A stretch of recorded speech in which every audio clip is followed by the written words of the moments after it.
कई चीजें और सेवाएं महंगी होने जा रही हैं। तेल कंपनियां अपने मुनाफे के चलते आपको फायदा पहुंचाने में देरी कर रही हैं। क्या देश में अब तक पेट्रोल डीजल के दाम घट जाने थे लेकिन घटे नहीं? महंगाई की जहाँ तक बात है, ये देखिए इंटरनेशनल मार्केट से भी चलता है।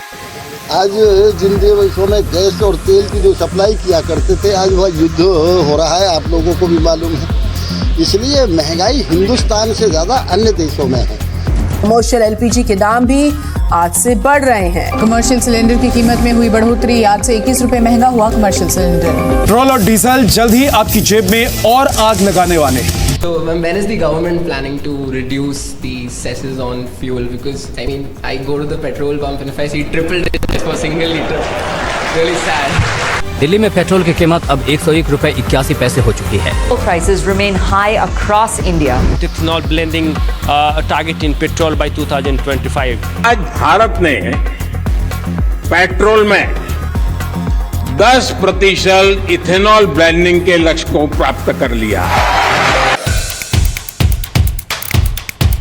तो देखो भाई लोग, बात कुछ ऐसे है कि पेट्रोल डीजल का प्राइस तो 2003 से 2022-23 तक तो सोने के भाव से बढ़े जा रहे हैं। अगर हम लोग 2003 में देखा तो 2003 में पेट्रोल के प्राइस से 31 रुपीज़ एंड आज के डेट में पेट्रोल के प्राइस 100 रुपये से ज़्यादा आ चुके हैं। अगर हम लोग आंध्र प्रदेश एग्जाम्पल लेते हैं, पेट्रोल डीजल 111 रुपये में मिल रहा है। अगर महाराष्ट्र में देखें तो वहाँ पर 107 रुपये पहुँच चुका है। सरप्राइजिंगली दिल्ली में 97 रुपीज़ में मिल रहा है। I don't know why, but अभी आज के डेट पे सबसे सस्ता पेट्रोल मिल रहा है अंडमान एंड निकोबार आइलैंड में 87 रुपीज़। हाँ, सो काफ़ी सारे फैक्टर्स जिनके वजह से पेट्रोल डीजल का प्राइस लगातार बढ़ जा रहे हैं। कभी ड्यू टू वॉर। रूस के राष्ट्रपति व्लादिमीर पुतिन ने यूक्रेन पर हमले बढ़ाने की बात कही है।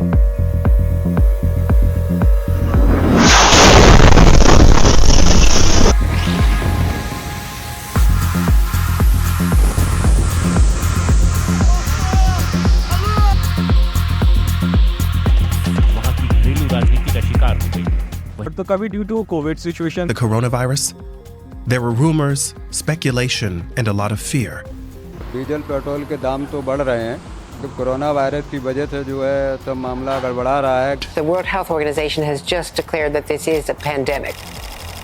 तो कभी ड्यू टू हाई टैक्सेस, तो कभी due to high crude barrel oil prices. तो देखो, इसमें हम लोग ज़्यादा कुछ तो कर नहीं सकते, but being a responsible Indian citizen हम लोग हाथ में तो हाथ धर के नहीं बैठ सकते हैं। पर ये नहीं बोला कि इसका कोई सॉल्यूशन नहीं है। इसका सॉल्यूशन है क्या? Renewable energy. देखो, रिन्यूएबल एनर्जी के बारे में तो आज की डेट पे सबको पता है। हम लोग के पास आज की डेट पे 5 तरह की रिन्यूएबल एनर्जी है। पहला हो गया आपका हाइड्रो एनर्जी, दूसरा हो गया आपका ग्रीन हाइड्रोजन, तीसरा हो गया आपका सोलर पैनल्स, चौथा हो गया आपका विंड एनर्जी और पांचवा था आपका बायोगैस। तो देखो, इसमें मेरे को लगता है कि बायोगैस हम लोग का सबसे एफिशिएंट वे है इलेक्ट्रिसिटी प्रोड्यूस करने का, या फिर हम लोग उसको प्यूरिफाई कर दे तो हम लोग उसको ऑटोमोबाइल सेक्टर में जाकर यूज कर सकते हैं। गाड़ी में बस पेट्रोल की जगह छोड़ के बायोगैस यूज कर सकते हैं। ये तो मदद। तो देखो, भारत अभी भी कृषि प्रधान देश है। यहाँ पर अभी भी मेनली 60 से 70% लोग अपना लाइवलीहुड के लिए एग्रीकल्चर पर डिपेंडेंट है। तो देखो, एग्रीकल्चर के प्रोसेस में हम लोग के पास बहुत सारे वेस्ट मटेरियल निकलता है और टोटल 3 तरह से किसान उसे डिस्पोज करता है। या तो अपने गाय भैंसों को खिला देते हैं, या तो उसका मैन्यूर बना देते हैं, या तो जैसे पंजाब में पराली के रूप में जलाए जाते हैं। एंड पूरा दिल्ली में उसकी वजह से कितना पोल्यूशन है आप लोग को तो पता ही है। सो मैं सोच रहा हूँ कि उससे भी एक अच्छा तरीका अगर हम लोग थोड़ा सा एफर्ट्स लगाए और उसको हम लोग अच्छा से उसको सेग्रीगेट करें, हम लोग उसमें क्या करें, पहले प्री प्रोसेसिंग करें, फिर वेट फर्मेंटेशन करें एंड उससे अगर बायोगैस बना दे, भाई इट्स दी प्योर गोल्ड। इससे अच्छा सॉल्यूशन पूरा वर्ल्ड में किसी के पास नहीं होगा। And I am not saying this, ये मेरे वर्ड्स नहीं है, आप रिसर्च पेपर पढ़ सकते हैं। ये रहे सारी एग्जाम्पल्स रिसर्च पेपर के मेरे अलग आपको देख रहे होंगे।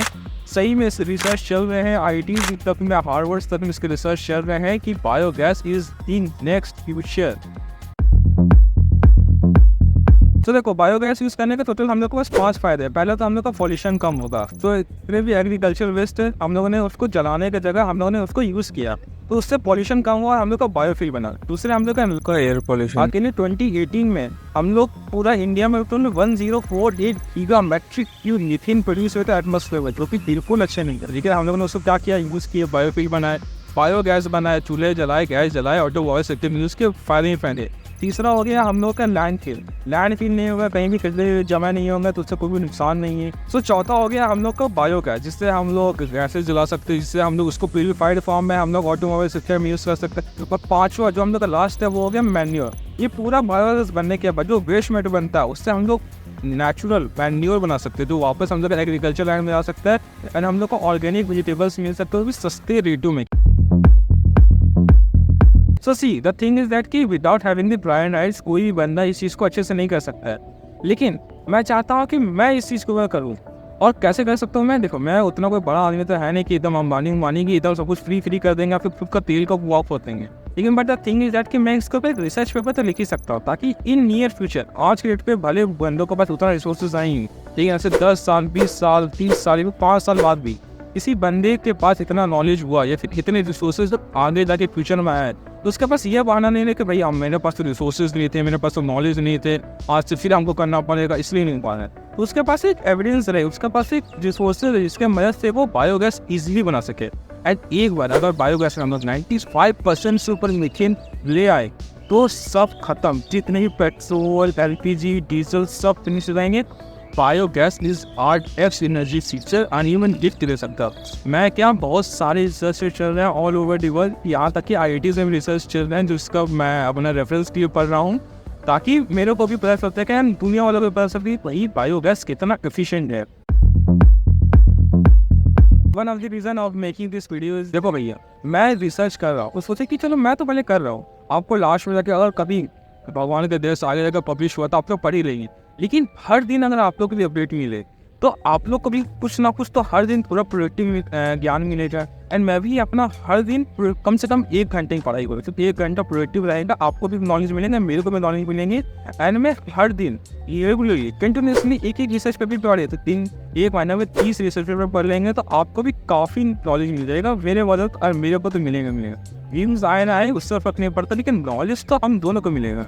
एंड जो मैं काम कर रहा हूँ वो भी भाई का काम कर रहा हूँ, समाज सेवा का मेरे से क्या जाएगा।